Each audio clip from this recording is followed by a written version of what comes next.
तो दोस्तों आप सबका एक बार फिर से स्वागत है हमारे YouTube channel the Indian saga पर। अब जिस वीडियो पर रिएक्शन करने जा रहे हैं उसका टाइटल है Italian mafia boss converts to Islam. I was shot 6 time, मतलब 6 टाइम इनको गोली मारी गई होगी। और टुवार्ड्स एटर्निटी चैनल से हम करने जा रहे हैं इस वीडियो को। देखते हैं कि एक इटालियन माफिया होने के बाद मतलब उन्होंने इस्लाम एक्सेप्ट किया, ऐसा उन्हें क्या लगा भाई। भाई मतलब कौन सा ऐसा एक शौक मतलब ऐसी चीज आई उनके सामने जो उन्होंने मतलब उन्हें ऐसा लगा कि मुझे अब चेंज कर देना चाहिए। इवन इतना बड़ा मतलब जो माफिया में होते हैं वो तो वैसे भी उस सर्कल से निकलना उनके लिए मुश्किल होता है। फिर देखते हैं, सुनते हैं, फिर इनके बारे में बात करेंगे कि वीडियो कैसी लगी। मेरे पास पैसे थे, मेरे पास गाड़ियां थी, मेरे पास बाइक थी। मैंने एक साल में $1.23 मिलियन कमाए थे। मेरे पास सप्लायर था। हम $20 मिलियन की ड्रग डील करने वाले थे। जब हमने ड्राइव करना शुरू किया वो थोड़ा संदिग्ध लगा, लेकिन मैंने ज्यादा ध्यान नहीं दिया। मेरा बेटा कार से उतरा, उसने उसे अलविदा कहा और जैसे उसने अलविदा कहा उसने बंदूक उसके सीने पर रख दी। बूम, उसने मेरे बेटे को गोली मारी। उसे कार में खींच लिया, वो बोला बाबा। और फिर मैंने देखा तो उसने बंदूक मेरी तरफ तान दी। मैं ऐसे हुआ और मैंने पैर पैडल पर रख दिया। Boom boom boom boom boom boom, उसने मुझे गोली मारी। अस्पताल वाली जेल से वे मुझे मेन स्ट्रीम जेल, एक हाई सिक्योरिटी यटाला जेल ले गए। उन्होंने मुझे जेल के अंदर ही सजा वाली जगह में डाल दिया। वहां मैं कुरान पढ़ रहा था और मैं सूरह अल इमरान पढ़ रहा था। अल्लाह के हुक्म से हर जान को मौत का स्वाद चखना है और सब कुछ लिखा हुआ है। जब मैं उस हिस्से पर पहुंचा जहां लिखा था सब कुछ लिखा हुआ है, तो मेरे कंधों का बोझ कुछ ही सेकंड में उतर गया। मैं बहुत खुश था।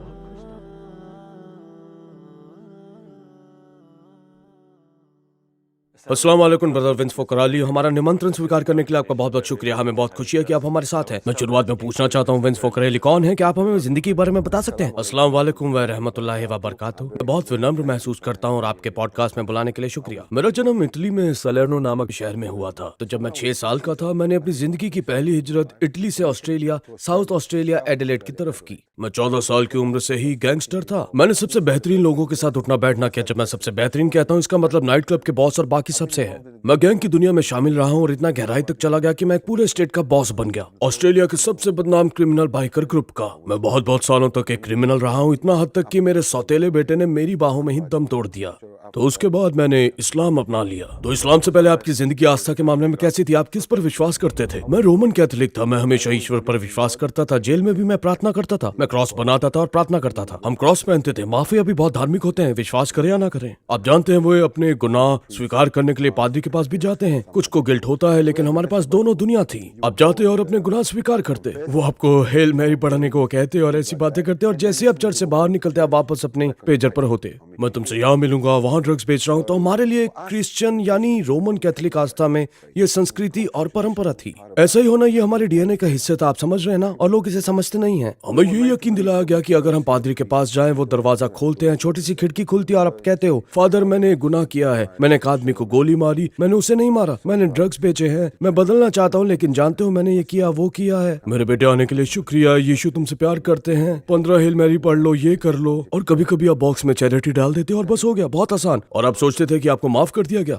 हाँ, हमें इसी पर यकीन दिलाया गया था। इस्लाम से पहले आपकी जिंदगी कैसी थी? आप जिस माहौल में थे, आपकी आदतें, आपकी पसंद, आपके दिन कैसे थे? एक इटालियन होने के नाते आप बड़े होते हैं ये जानते हुए कि माफिया दुनिया चलाता है। अब एक इटालियन होने के नाते मैं देशभक्त हूँ, तो हम अपनी उंगलियों में रिंग पहनते थे। जानते हैं हम माफिया का हिस्सा होते थे, इटालियन माफिया का हिस्सा होते हैं। हमारे पास माफिया फैमिली मेंबर और गैंगस्टर होते हैं। हम ड्रग व्यापार चलाते थे, हम राजनीति चलाते थे। 14 साल की उम्र में सड़क पर ड्रग्स बेचते हुए मैं नाइट क्लब में जाता था, जहाँ मालिक या एडल्ट इंडस्ट्री, स्ट्रिप जॉइंट्स ऐसी चीजें होती थी। इसलिए मैं नाइट क्लब में इंतजार नहीं करता था। बाउंसर मेरी रक्षा करते थे। अगर पुलिस उस जगह में आ जाती तो उनका लाइसेंस रद्द हो जाता। मैं सिर्फ 14, 15, 16 या 17 साल का था। आपकी उम्र 18 या उससे ज्यादा होनी चाहिए थी। लेकिन मुझे उस सड़क के सभी नाइट क्लबों से सम्मान मिलने का सौभाग्य मिला था। आपको पता है मैं दुश्मन पर गोली चलाने के लिए हथियार लेकर चलता था। हर बार जब मुझे गोली लगी है वो बहुत नजदीक से लगी है, दूर से नहीं।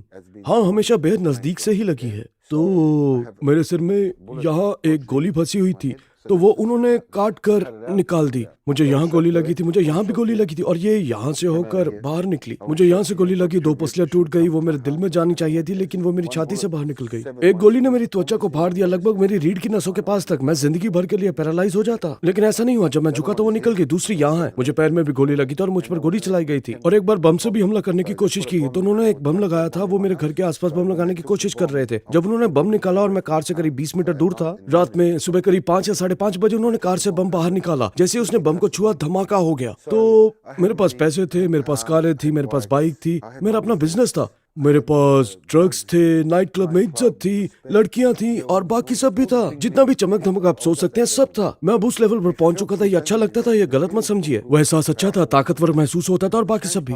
लेकिन अजीब बात ये थी कि जब मैं घर लौट रहा होता था और अकेले कार चलाते हुए घर जा रहा होता था, मुझे हमेशा अंदर से खालीपन महसूस होता था। यानी वो समय जब आप घर लौटते हैं, सोने जाते हैं, सुबह उठते हैं, आपकी बीवी और बच्चे थे, लेकिन आपको अंदर एक खालीपन महसूस होता था और ये हमेशा मेरे अंदर था। मैंने उस समय एक साल में $1.23 मिलियन कमाए थे। ये बहुत सारे पैसे हैं और मैं उसे खर्च भी कर देता था। वर्साचे के कपड़े, लिमोजिन, गाड़ियां, ये वो सब। लेकिन उसके बाद बस स्पष्ट खालीपन का एहसास होता था। आपने पहली बार इस्लाम के बारे में कैसे सुना और आपका इस्लाम की तरफ सफर कैसे शुरू हुआ?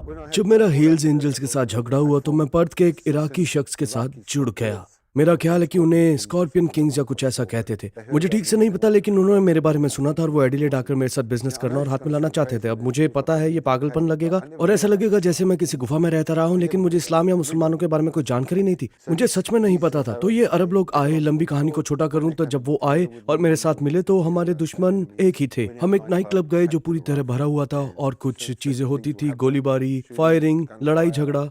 और फिर हम उनके घर वापस आते थे और वो लंबा सा कपड़ा पहनते थे, वो वजू करते थे। मुझे तब नहीं पता था वो खुद को धो रहे थे और वो नमाज पढ़ना शुरू कर देते थे। मैं सोच रहा था क्या हो रहा है। उसने कहा वो नमाज पढ़ रहे हैं। नमाज क्या होती है? वो मुसलमान हैं। ओह अच्छा, मुझे कभी नहीं पता था कि वो मुसलमान हैं। मैंने कहा वो क्या होता है? वो बोला तुम जानते हो ये वो। और पहली रात मैं लाउंज एरिया में था और वो अली, हमजा और नबी सल्लल्लाहु अलैहि वसल्लम के बारे में बात करने लगे और अब मैं सच में बहुत उत्सुक था। वो योद्धाओं के बारे में बात कर रहे थे। अली जो एक योद्धा थे, इस्लाम, वो ईश्वर से कितना प्यार करते थे, वो ईश्वर के प्रति कितने वफादार थे, उनका ईमान ही सब कुछ था। मैं सोच रहा हूँ वाह, और ये लोग तो योद्धा है। और फिर उन्होंने पैगंबर मोहम्मद सल्लल्लाहु अलैहि वसल्लम के बारे में बात की। क्या कहानी थी। हम तो बस इतना जानते थे कि हमारे लिए यीशु मसीह आखिरी थे, पैगंबर, मसीहा, ईश्वर, ये बाइबल में है, आप जानते हैं ना। और फिर उन्होंने यीशु मसीह के बारे में बात करना शुरू किया। मैंने उनसे कहा, मैं खड़ा हो गया। मैंने कहा आप यीशु मसीह के बारे में क्या जानते हैं? वो मेरे प्रभु हैं, वो मेरे, आप जानते हैं, मसीह हैं। मुझे बोलना चाहिए। मेरा मतलब मैं बाइबल के बारे में जानता हूँ। नहीं नहीं नहीं नहीं नहीं विंस, नहीं, हम उनसे प्यार करते हैं। हम उनको बहुत चाहते हैं, हम उनसे बहुत प्यार करते हैं, हम उनका सम्मान करते हैं, हम उनका पालन करते हैं। Mother Mary, virgin Mary, Bible की कहानी, वो इसके बारे में कुरान में बात करने लगे। और जिसने मुझे चकित किया वो ये था कि कुरान में मदर मैरी का एक पूरा अध्याय है। बाइबल में मदर मैरी का सिर्फ 4-5 बार जिक्र है, अगर मैं गलत नहीं हूँ, बस जिक्र हुआ। लेकिन यहाँ तो मदर मैरी का पूरा एक चैप्टर है, मतलब ईमान वालों की माँ, सही। और फिर यीशु मसीह की कहानी, और जितना वो बोलते गए, मैं मजाक नहीं कर रहा, ये ऐसा था जैसे कोई बच्चा अपनी पसंदीदा फिल्म या शो देख रहा हो। जैसे मैं उत्सुक था। उसी पल मेरे दिल में यह एहसास हुआ कि चाहे वहाँ नशा था या नहीं, अल्लाह ने मुझे हिदायत दी थी और मैं बहुत उत्सुक था। अब रोमन कैथोलिकों की दिक्कत ये है ना, कि हम एक परंपरा और संस्कृति को फॉलो करते हैं। जब आप बाइबल पढ़ते हैं, मैंने बाइबल पढ़ी है, मैं ये नहीं कह रहा कि मैं बाइबल का मास्टर हूँ, लेकिन मुझे बाइबल की कुछ बातें पता है। जैसे कि यीशु मसीह ने अपनी कौम से कहा, ए मेरी कौम, मेरी इबादत मत करो, मैं तुम्हारा ईश्वर नहीं हूँ। बिल्कुल साफ, बहुत सीधी बात है ना, ठीक है। लेकिन हम उनकी पूजा करते हैं, हम बाइबल पढ़ते हैं, लेकिन बस पढ़ते ही हैं, हम सोचते नहीं थे। वो बस ईमान, संस्कृति और परंपरा की वजह से था। यीशु मसीह ने कहा सूअर का मांस मत खाओ। कैथोलिक लोग सूअर का मांस खाते, हम सूअर का मांस नहीं खाते। यीशु मसीह ने कहा शराब से दूर रहो, यह हर बड़े गुनाह के दरवाजे खोल देती है। यीशु मसीह ने बाइबल में कहा किसी भी तरह की मूर्ति की पूजा मत करो, उसके आगे मत झुको। किसी भी मूर्ति, प्रतिमा या किसी भी प्राणी से प्रार्थना मत करो, चाहे वो आसमान का, जमीन का या पानी के नीचे का देवता हो। हमारे पिता ईश्वर से सीधे प्रार्थना करो, क्योंकि ईश्वर ईर्ष्यालु है। हम क्रॉस से, मदर मैरी से, बेबी जीसस से प्रार्थना करते हैं, लेकिन हम यही करते हैं। खैर, लंबी बात छोड़ें, वो यीशु मसीह की बात कर रहे थे, वो बाइबल की बात कर रहे थे, तो अब सब कुछ समझ आने लगा। फिर दूसरी रात, तीसरी रात, पैगंबर मोहम्मद की दिल छू देने वाली कहानियां, सही। और अली, जिन्हें वो अली द मैग्निफिसेंट कहते थे, और वो सच में कमाल के थे, माशाअल्लाह, अल्लाह उनसे राजी रहे। और मैं इस कहानी में इतना डूब गया था, बेहद ज्यादा दिलचस्पी हो गई थी। और फिर बाइबल में विरोधाभास दिखने लगा। मेरा मतलब, हमें सिखाया जाता कि शैतान इब्लिस यीशु मसीह को पकड़ के 40 दिन और 40 रातों तक रेगिस्तान में लेकर चला गया।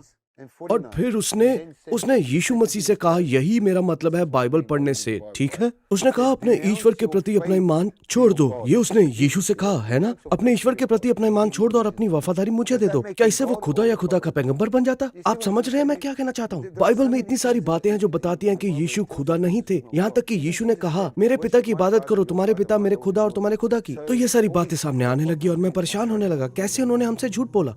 तीसरी सुबह मैं बाहर निकल रहा था, उसने दरवाजा खोला, मैंने दरवाजा बंद कर दिया। मैंने कहा बस हो गया। मैंने कहा मैं मुसलमान कैसे बनूं? मैंने कहा खुदा एक ही है, अल्लाह, और यीशु मसीह एक संदेशवाहक थे, पैगंबर जो मरियम से पैदा हुए थे। ये दोनों मुसलमान बहुत खुश हो गए। मेरी बात दोहराओ विंस, तैयार हो? मैंने कहा हाँ मैं तैयार हूँ।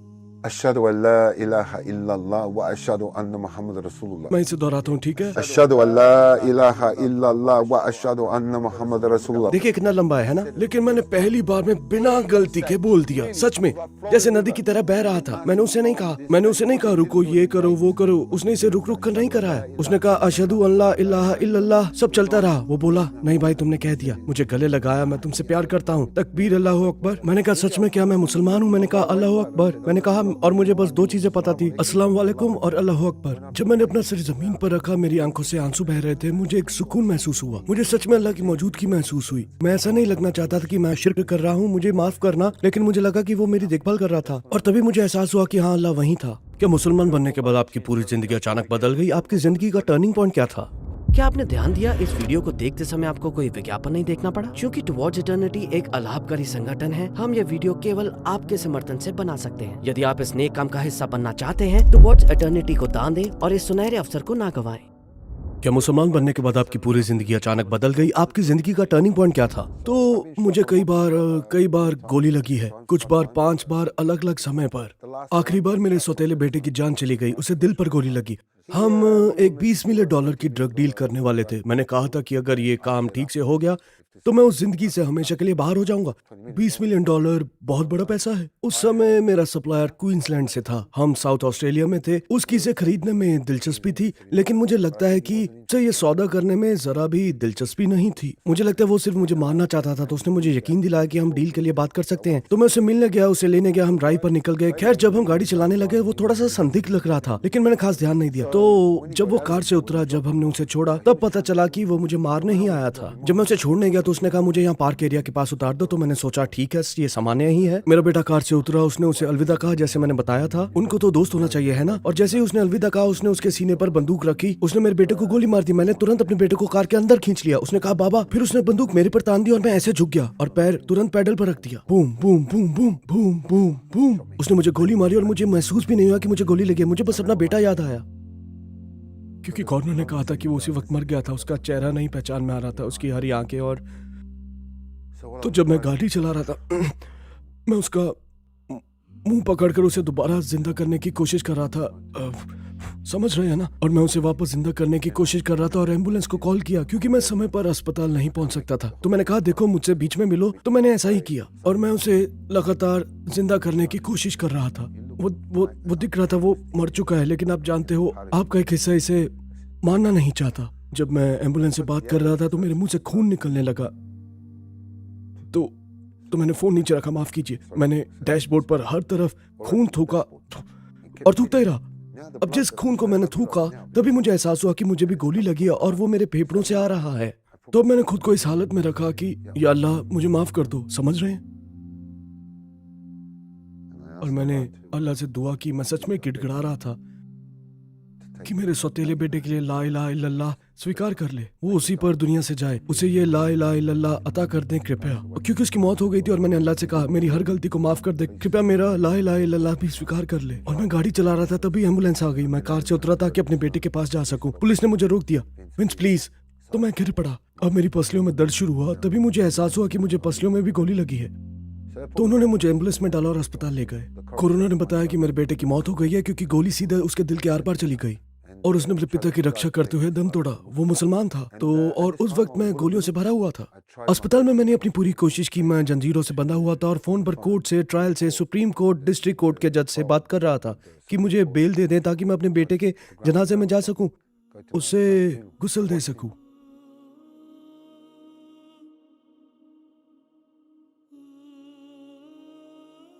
उसे गुस्ल देना और उसके जनाजे का हिस्सा बनना। उस वक्त मेरे लिए सबसे मुश्किल बात यह थी कि मैं अस्पताल के बिस्तर पर पड़े हुए उसका जनाजा टीवी पर देख रहा था, वो भी जेल के अस्पताल के बिस्तर पर। यह मेरे लिए सबसे मुश्किल था, मुझे इसे झेलना पड़ा। और वल्लाही ये मेरी जिंदगी की सबसे बड़ी तकलीफ थी जो मैंने महसूस की। तो मैंने टीवी पर उसे दफन होते देखा और बाकी सारी रस्में भी। जज ने मुझे बाहर आने नहीं दिया। मेरी जिंदगी जेल में बदल गई। अस्पताल वाली जेल से मुझे मेन स्ट्रीम जेल, एक हाई सिक्योरिटी जेल या ताला जेल में ले जाया गया। उन्होंने मुझे जेल के अंदर ही सजा वाले हिस्से में रखा। वो हिस्सा अलग थलग होता है। लेकिन 3 महीने इस हालत में गुजर चुके थे। 10 महीने नहीं, सिर्फ 3 महीने ही हुए थे। 2.5 महीने के आसपास मैं कुरान पढ़ रहा था और मैं सूरह अल इमरान पढ़ रहा था, आयत 145। अल्लाह की इजाजत से हर जान को मौत का स्वाद चखना है और हर चीज पहले से लिखी हुई है। अगर तुम इस दुनिया की अच्छी चीजें चाहो, अल्लाह तुम्हें देगा, और अगर तुम आखिरत की अच्छी चीजें चाहो, अल्लाह वो भी तुम्हें देगा। लेकिन इस दुनिया की बेहतरी मिलेगी और आखिरत की बेहतरी मिलेगी, मैंने वो हिस्सा पहले कभी नहीं पढ़ा था। जब मैं उस हिस्से पर पहुंचा जहाँ लिखा है कि हर चीज लिखी हुई है, जो बेचैनी की एक गांठ सी यहाँ थी, गिल्ट, बेटे का गम, डिप्रेशन, मैं कसम से कहता हूँ बदला लेना कि नहीं, सब खुल गया। मैं सांस ले पा रहा था। मेरे कंधों का बोझ कुछ ही सेकंड में उतर गया। मैं फूट फूट कर रोने लगा जैसा कभी जिंदगी में नहीं रोया था। गम की वजह से नहीं, मैं खुश था। मैं सच में बहुत खुश था।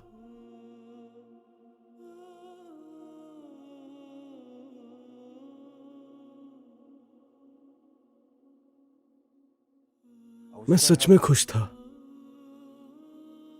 सारा दुख तो नहीं गया, लेकिन उसने मुझे आजाद कर दिया। वो मुझे उस गहरे अंधेरे से निकाल लाया। और इसे समझाने का सिर्फ एक तरीका है, जैसे आप पहाड़ पर चलते हो और चलना मुश्किल होता है ना। मेरा पहाड़ बिल्कुल मौत जैसी सीधी चढ़ाई थी और मैं ऊपर पहुंचने के लिए नाखूनों और दांतों से रेंग रहा था, लेकिन मेरे पकड़ने के लिए एक रस्सी थी। और जब भी मैं नीचे देखता, भेड़िए कूदते हुए मुझे फाड़ खाने के लिए ऊपर आ रहे होते। वो भेड़िए मेरी भावनाएं थी, मेरी मानसिक हालत थी, मेरी सेहत थी, और कुरान वो रस्सी थी। मैंने उसी रस्सी को पकड़ने का फैसला किया भाई, और मुझे अल्लाह का शुक्रिया अदा करने में 45 मिनट, लगभग 1 घंटा लगा। मैं उसका शुक्रिया अदा करना चाहता था। मैं उसका बहुत शुक्रिया करना चाहता था, समझ रहे? मुझे 45 मिनट लग गए। आंसू रुक नहीं रहे थे। आप जानते हो, जब आप किसी से मोहब्बत करते हो और आप उनकी मदद के लिए इतने संतुष्ट और इतने शुक्रगुजार होते हैं, हम तो दुनिया की बात कर रहे हैं जहाँ आप उनके लिए रो पड़ते हैं, समझ रहे हैं? बहुत शुक्रिया, आपने मुझे बाहर निकाला। ये तो खालिक है। मैंने उनकी मौजूदगी महसूस की। उसी पल मेरा अल्लाह से रिश्ता पक्का हो गया, पूरा हो गया। मैंने यही दुआ की, मैंने उसका शुक्रिया किया। मैंने कहा, शुक्रिया अल्लाह। मैंने हाथ उठाया और अल्लाह से कहा, या रब्बी, या अल्लाह, मेरी हर गलती माफ कर दे। मैंने उससे विनती की। मैंने कहा, कृपया अल्लाह, और मैं यहाँ हूँ। मैं 15 साल से मुसलमान हूँ। मैं बिल्कुल परफेक्ट नहीं हूँ। मैं आलिम नहीं हूँ, ना शेख हूँ, ना ही ऐसा दावा करता हूँ। मेरा इल्म बहुत कम है। मैं अल्लाह से मोहब्बत करता हूँ, मैं रसूलुल्लाह से मोहब्बत करता हूँ, मैं दीन से मोहब्बत करता हूँ, सहाबा से मोहब्बत है, उमर इब्न खत्ताब जैसे। यही वो लोग हैं जिनकी हमें पैरवी करनी चाहिए। अफसोस की बात है कि हमारा नौजवान आज इस दुनिया में बिल्कुल खोता जा रहा है। तो यही मेरा सफर था, यही मेरा टर्निंग पॉइंट था। आपके कुछ पोस्ट में हमने आपकी माँ को देखा है, वो भी इस्लाम में दाखिल हुई हैं। तो आपकी कहानी की शुरुआत से लेकर अंत तक उनकी क्या स्थिति रही?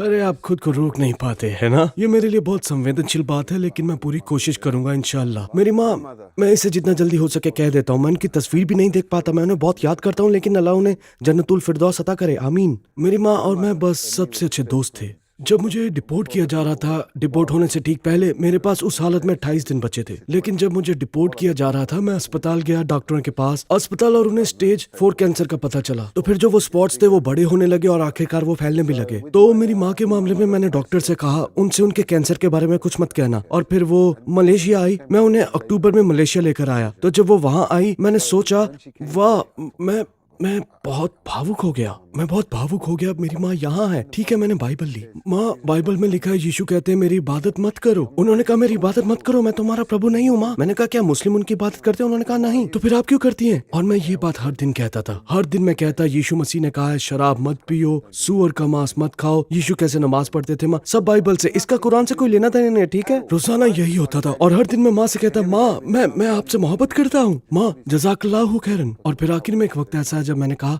माँ क्या आपको लगता है यीशु मसीह? नहीं, देख बेटा, यीशु मसीह खुदा नहीं थे।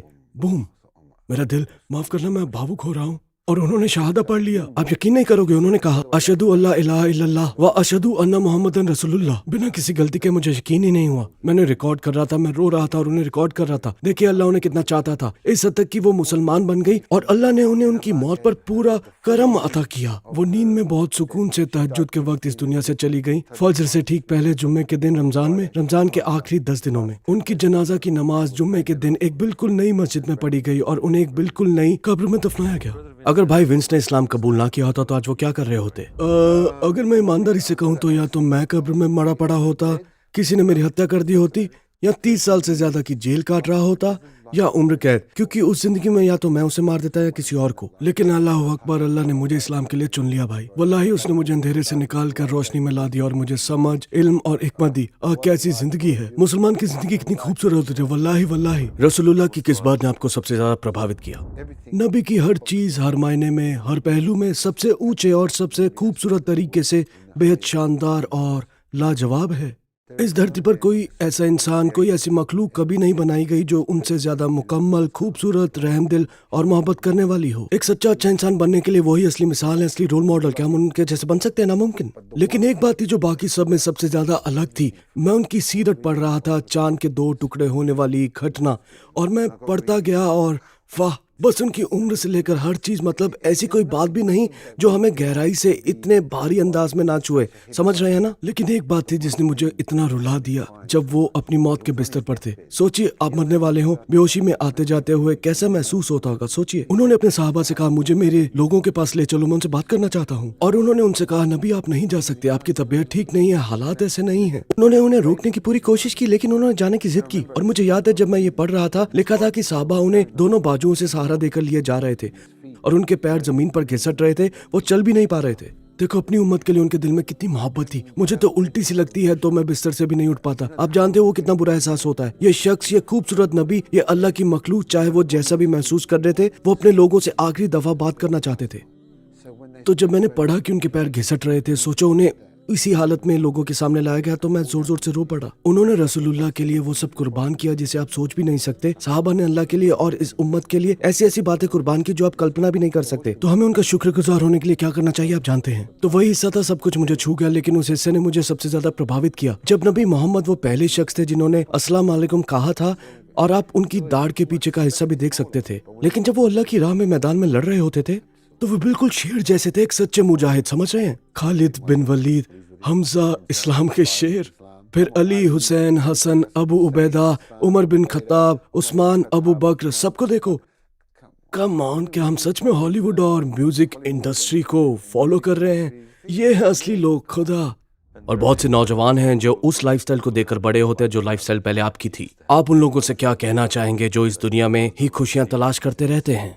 इंद्रधनुष के आखिर में कोई सोने का घड़ा नहीं होता और सुरंग के आखिर में कोई रोशनी भी नहीं होती। ये सब सिर्फ एक भ्रम है। और मैं आपको कुरान से एक ऐसी बात बताने वाला हूँ जो सुनकर हैरानी होगी। ये मजाक नहीं। उस लाइफस्टाइल में वफादारी नाम की कोई चीज नहीं होती। वफादारी उसी की होती है जो सबसे ज्यादा पैसा बना कर दे। और अगर आप पैसा बनाने में अच्छे नहीं हो तो आप बोझ समझे जाते हो। लेकिन मैं कुरान से ये बात करना चाहता हूँ, ये बात हर किसी के लिए चीजों को साफ कर देगी। अगर आपके पास थोड़ी सी समझ, थोड़ी सी अकल है, थोड़ी सी शराफत और खुला दिमाग है, तो ये आयत उन सभी गुनाहगारों के लिए है। ये आयत वहाँ बाहर मौजूद हर अरबपति के लिए है।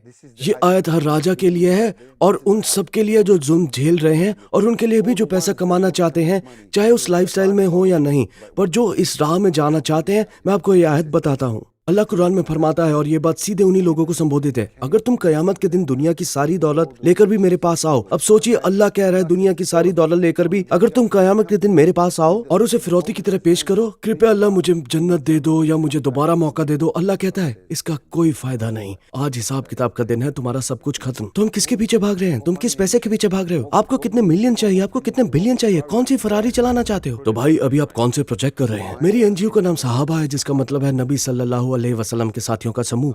99 अल्लाह के 99 नाम और उनके गुणों को दर्शाता है।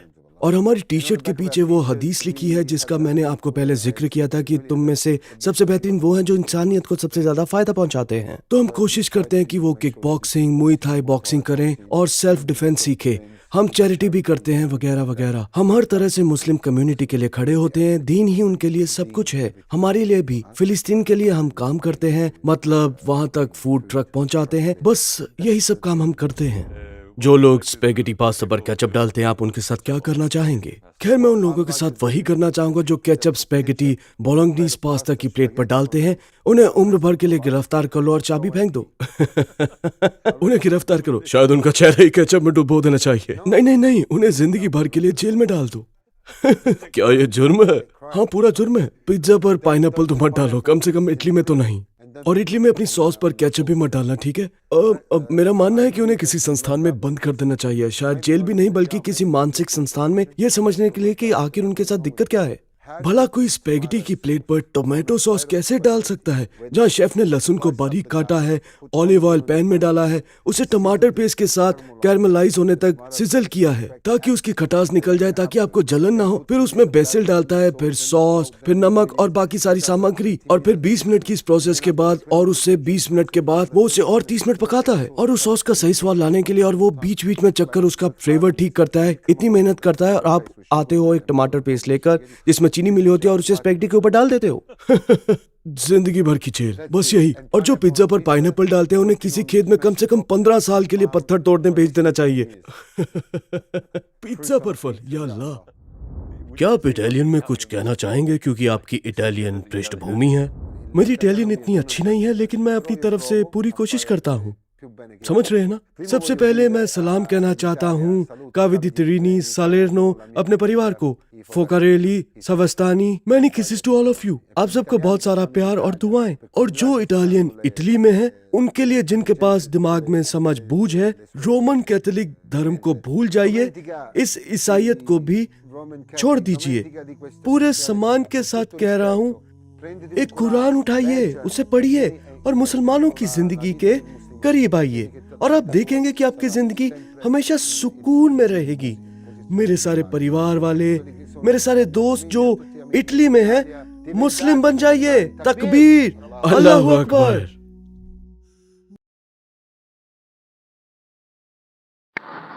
दोस्तों ये थी वीडियो। मतलब एक अनबिलीवेबल मतलब बात होती है कि इस तरीके के माहौल से निकल के कोई मतलब इस तरीके से एडजस्ट कर जाए और समझ जाए कि भाई एक स्पिरिचुअली मीनिंग समझ जाए कि भाई मेरी लाइफ यहाँ पे स्पिरिचुअल मीनिंग रखती है।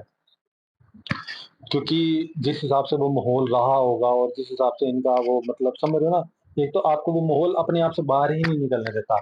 दूसरा किस तरीके से उनकी वो जर्नी मतलब इस तरीके से रही।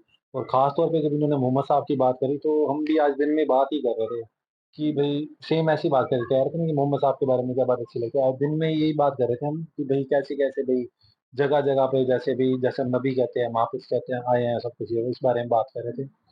तो यही कह रहा था, मैं इनसे ही बात कर रहा था कि भई मोहम्मद साहब के ऊपर मतलब रिस्पॉन्सिबिलिटी जो उन्हें मिली ना सुधारने के लिए या मतलब स्पिरिचुअल रास्ता दिखाने के लिए, वो मेरे हिसाब से किसी को मिली ही नहीं है, इस तरीके की। क्योंकि जिस तरीके का माहौल अरब का उस वक़्त हुआ करता था, हमने जैसे देखा भी है और मैंने खुद पढ़ा भी है, लेकिन वहाँ पे बहुत ज़्यादा प्रॉब्लम थी। जिन अस्वच्छता ज़्यादा थी। और मतलब जिस तरीके से बच्चों के प्रति, लड़कियों के प्रति शोषण था और उनका मानने का तरीका, लड़ाइयाँ पूरा दिन मतलब उनको लड़ाई झगड़े से जैसे भी इसी का ही काम था बहुत ज़्यादा ऑलमोस्ट। उनके उनके दिलों में यही रहता था कि मार खाएँ। उस तरीके से उनको स्पिरिचुअली बाहर निकालना और शांति का रास्ता दिखाना, जैसे कि इस्लाम नाम ही शांति का रखा हुआ है। तो वो शांति का रास्ता दिखाने के लिए भी हाथ में तलवार बाद में रखनी पड़ी, जो कि कोई कारण था क्योंकि वो सामने वाले मार-काट की भाषा ही समझते थे। यही बात हम कर रहे थे। तो जब वो यही यही भाषा अगर वो समझते थे तो उन्हें वो तलवार भी उठानी पड़ी और इसमें कोई गलत बात भी नहीं है। क्योंकि जो उस तरीके की भाषा समझेगा ही नहीं, तो फिर उसके लिए तो वो वही बात है ना क्योंकि वो खुद ही लड़ने आएगा। और इसी को वही बात है जिहाद का नाम जो दिया गया था कि आप जिहाद करो क्योंकि जो आपको मारने आ रहा है, आपसे लड़ने आ रहा है, आप उसके खिलाफ लड़ो। और एक जिहाद ये भी कि अपना अपना मानसिक जैसे इन्होंने किया अपने लिए अपनी लाइफ के लिए। तो ये इनका बड़ा अच्छा मतलब इंस्पिरेशनल मतलब था, एक इमोशनल भी था क्योंकि अपने जिस तरीके से उन्होंने अपने लड़के को खोया और सब कुछ और किस तरीके से मरते-मरते वो बचे भी। तो उस रूट से निकल के फिर वो चेंजेस हुए। तो बाकी जो इटालियन पास्ता की मैंने बात करी, वो तो बात थी लाइक क्यों करी थी मैंने? वो इटालियंस के लिए मतलब पास्ता और पिज़्ज़ा बहुत मायने रखता है, बहुत मायने रखता है उनके लिए। फाइनल वो बिल्कुल भी मतलब छेड़-छाड़ होना पसंद ही नहीं करते कि अगर जैसे इंडिया में अगर इन्होंने देख लिया ना जो असली इटालियंस है किस तरीके से पास्ता और पिज़्ज़ा बनाए जाते हैं, इनको हार्ट अटैक आ जाएगा। क्योंकि हम इतनी चीज़ें मिलावट करते हैं अपने तरीके से, अपने स्पाइसेस ऐड करके हम वो चीज़ें बनाते हैं कि वो बर्दाश्त नहीं कर सकते उसकी क्योंकि एक उनकी इमोशन होता है उनके लिए ये चीज़। हाँ, क्योंकि उनकी मेन यही होगी हाँ। ना ब्रेड। तो बाकी वीडियो आपने सुनी, आपको कैसी लगी? आपने उनकी नहीं, बातें सच में बहुत मैं सच्ची बता रही मतलब हूँ, मुझे अब तक की मैंने जितने भी ये जो क्रिश्चियनिटी है, जो भी छोड़कर सबने इस्लाम जो अपनाया, मुझे सबसे ज़्यादा अच्छा इन्हीं का लगा। क्योंकि इन्होंने ना मतलब काफ़ी चीज़ें वो देखी, सहन करी, उन्होंने सुना कि जब क्या वो उसमें कुरान शरीफ में उनका भी नाम है। सबसे मेन ये इनको मैसेज इसमें मिला हाँ। मतलब जिस बात के समझते थे कि जो जीसस है उन्होंने ये कहा रखा था कि भाई भाई हाँ मैं खुदा भाई वो एक परमात्मा एक हाँ का हाँ मैसेज उन्होंने दे रखा था कि हाँ भाई मैं खुदा नहीं कि हूँ मैं नहीं हूँ, मैं खुदा नहीं हूँ, और लेकिन गलत चीजों की तरफ, क्योंकि उनके हाँ टाइम में हाँ शराब वगैरह पी जाती होगी और ये मांस वगैरह खाया जाता होगा, जैसे मुसवर वाली बात इन्होंने बोले। सब कुछ तो वो चीज जान कर के वो चीज अपनाई, उस चीज को महसूस किया, उस चीज को पूरा फील करके जब वो एक बारी में उसमें वापस गए, इस्लाम में गए हैं, तो वो चीज ज्यादा कन्विंसिंग और लगती है। यही बात इन्होंने बोली थी कि इनकी लाइफ मतलब हाँ वैसी ना रही होती या तो जेल में होता, क्योंकि ये बिल्कुल एक्सेप्टेबल है बात कि किस तरीके से मतलब कि भाई वो अगर कोई बंदा इन तरीके की चीजों में घुसा होता है, नशों में या इन रास्तों पे, तो उसके हाथ से कुछ ना कुछ जरूर ही हो जाता है, कोई ना कुछ एक ना एक दिन ऐसा आता ही है, या उसके साथ कुछ हो जाता है या वो किसी के साथ कर जाता है, लाइफ तो स्पॉइल हो जाती है जहाँ आप सोचने का फिर उसके बाद सोचना समझना कुछ भी नहीं रह जाता आपकी लाइफ में। बाकी अच्छा लगा इनकी वीडियो देखकर, मतलब एक इंस्पिरेशन एक मोटिवेशनल वो लगता है कि भाई एक रास्ता एक चुनाव एक डायमेंशन जो आपको मिल जाती है लाइफ के अंदर, जहाँ पे जाकर आप सो हो जाते हो कि भाई हाँ भाई फाइनली भी मैं मतलब एक वो कहते हैं ना शांति मिल जाना, एक्सेप्टेंस मिल जाना कि भाई हाँ अब ये बिल्कुल बिल्कुल सेटिस्फेक्शन। सेटिस्फाई सेटिस्फाई हो जाए, जहाँ बंदा सेटिस्फाई हो जाए। जैसे कोई बंदा खा पी के दौलत में इसमें भी सेटिस्फाई नहीं होता, जैसे उन्होंने बात करी इन्होंने कि कुरान के अंदर वो आयत भी है कि यही बंदे अपनी दौलत लेकर एक दिन वही आखिरत के दिन में हमसे उसके बदले में अपनी वो मांगने आएंगे, आजादी मांगने आएंगे। वही बात है ना कि भाई एक्सेप्टेंस ही जहाँ जब नहीं है किसी की लाइफ में कि भाई जहाँ वो ये फील ना कर पा रहे हो कि भाई भाई सेटिस्फाई हो चुके हैं, तो फिर वो तो डिमांड करता ही जाएगा ना। और स्पिरिचुअलिटी पे जहाँ आपकी मतलब सेटिस्फेक्शन हो जाए, जिस दिन आपके मन में कह रहे हैं ना मेरे को एकदम अंदर से सुकून, और एक वो पल लगा कि जहाँ मुझे लगा कि ये तो मेरे साथ बिल्कुल खड़ा हुआ परमात्मा, बिल्कुल मेरी मेरी मतलब मेरे को हर तरफ से प्रोटेक्ट भी कर रहा है, देख भी रहा है। तो ऐसा जैसे एक एक्सपीरियंस आपकी लाइफ में कभी भी आता है, आप किसी रास्ते पर भी आप वहाँ स्थिर हो जाते हो, समझ जाते हो कि भाई यहाँ रुकने का वक्त आ गया। तो जिस जिसके साथ एक्सपीरियंस होता है बहुत अच्छी बात है।